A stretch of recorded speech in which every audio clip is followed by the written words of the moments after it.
representando uma função. Então eu consigo achar como integral, imagine que aqui seja o intervalo que vai de A a B, aí a área que eu chamo de integral é essa área que está abaixo da curva, mas acima do meu eixo x, ok? Do lado positivo de x e abaixo da curva. Essa é a ideia que nós temos por trás de integral de A até B, de A a B, de uma função f de x, ok? Lembra que o f de x é que gerou essa curva. Então eu quero integral de A a B de f de x na variação de x.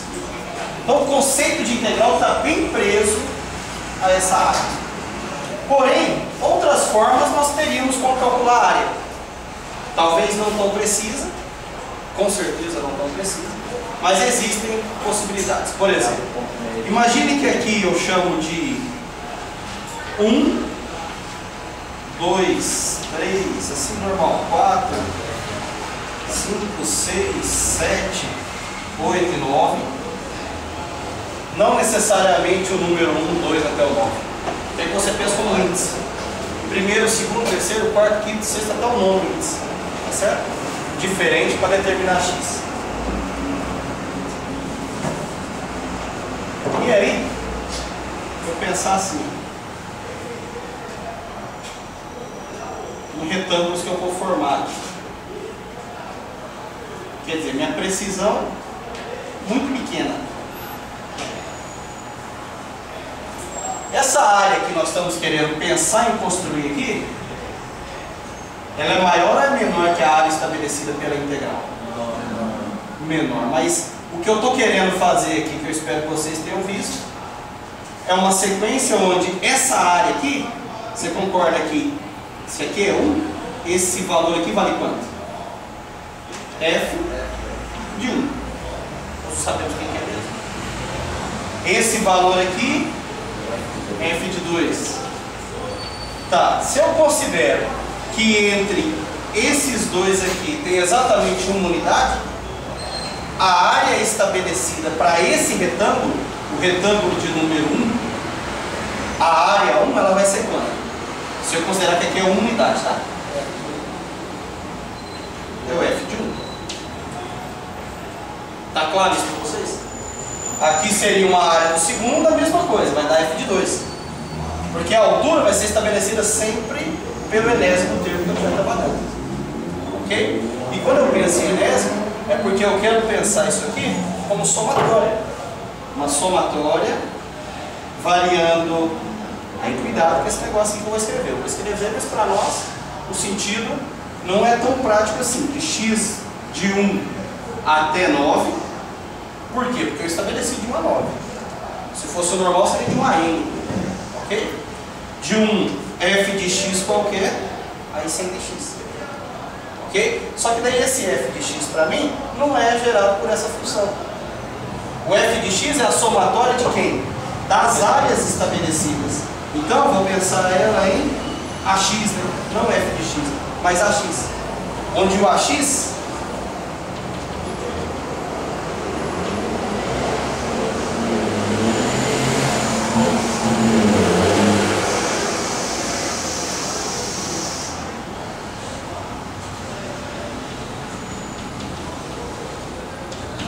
para cada x diferente, eu vou ter o valor de uma área. Pode até ser o mesmo, não tem problema ser o mesmo valor.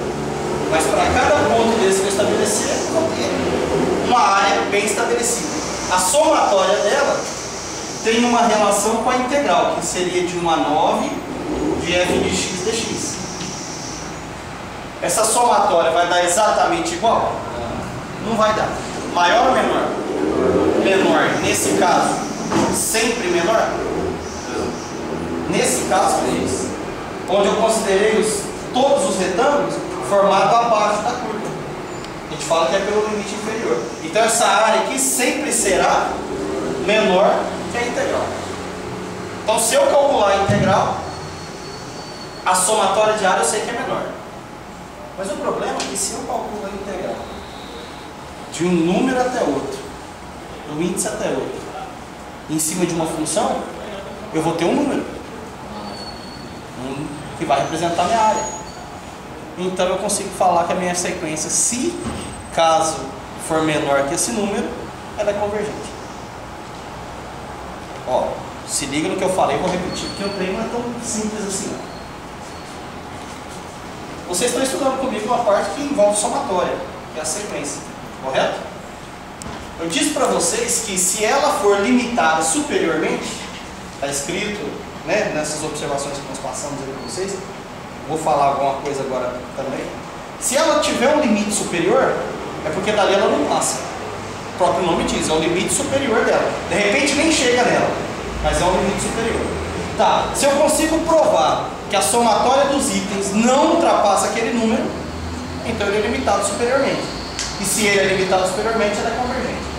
Ela converge nem sempre, mas na maioria das vezes, para aquele número.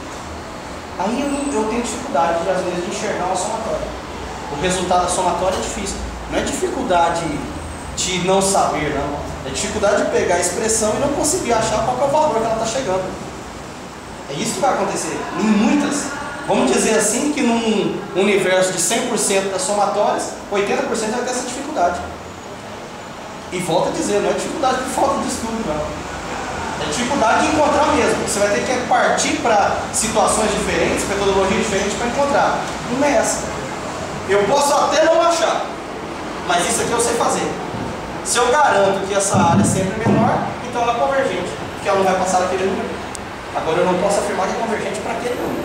Isso não. Ainda não.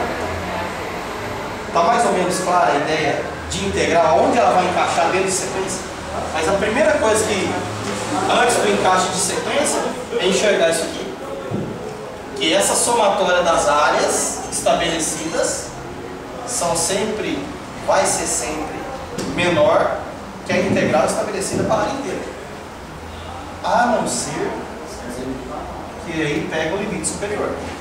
Aí, em vez de ser menor, ela passa a ser maior. Aí vai ter uma pergunta que não vai querer calar. Quando que eu uso uma, quando que eu uso a outra? Aí é cenas do próximo capítulo. Nós vamos falar sobre isso ainda dentro do conteúdo de integral. Dentro da onde nós vamos precisar de integral aqui. Agora o que eu preciso hoje é para mostrar um pouco de séries, a questão de convergência dela. Por isso que eu vou ter que falar a respeito disso aqui.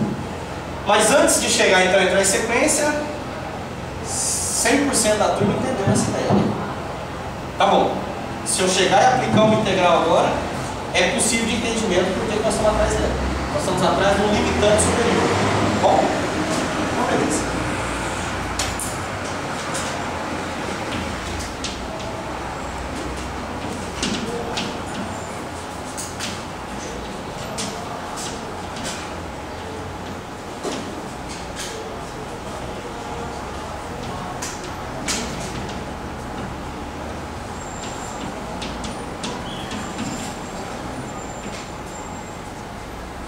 O que é uma sequência crescente?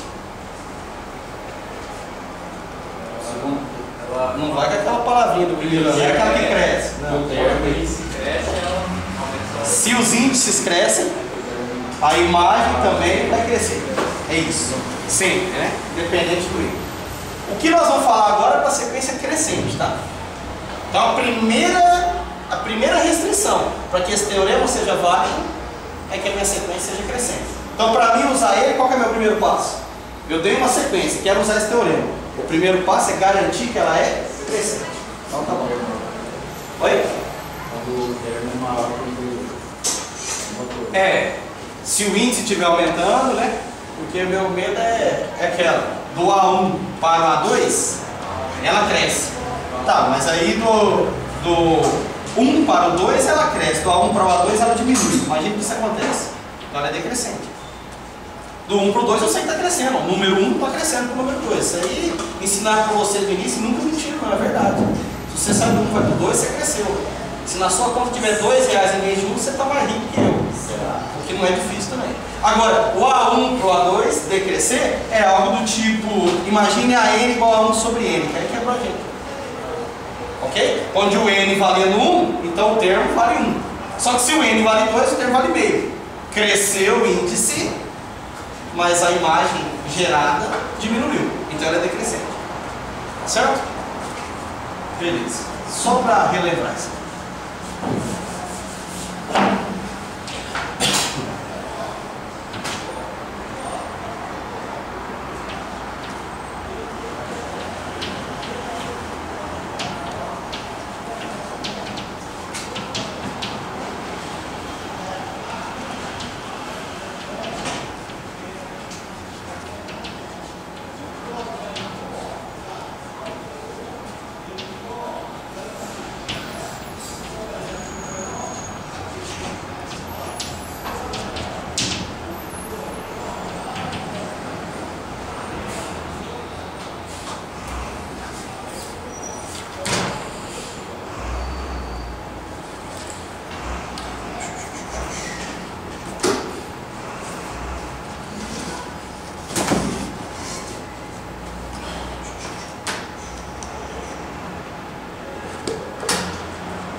Seja N uma sequência crescente. Se esse AN possuir um limite superior, então ela é convergente. Se ela não tiver o limite superior, ela é divergente e ela diverge para mais infinito. Se caso aqui não fosse crescente e eu escrevesse decrescente, como é que ficaria essa primeira parte aí? O que muda na primeira parte? Limite inferior. Isso, exatamente. Se a N possui um limite inferior, aí a gente fala que ela é convergente. Se ela é decrescente, ela tem que ter limite inferior. Se ela é crescente, tem que ter limite superior. Beleza? Em relação ao segundo item, a mesma ideia. Se ela não for limitada inferiormente, aí ela vai ser divergente. Mas divergente para quanto? Menos infinito. Então ficou clara a ideia do teorema, a quando crescente e quando decrescente. É só questão do inferior, inferiormente, é só essas mudanças aí. E o mais infinito vira menos infinito.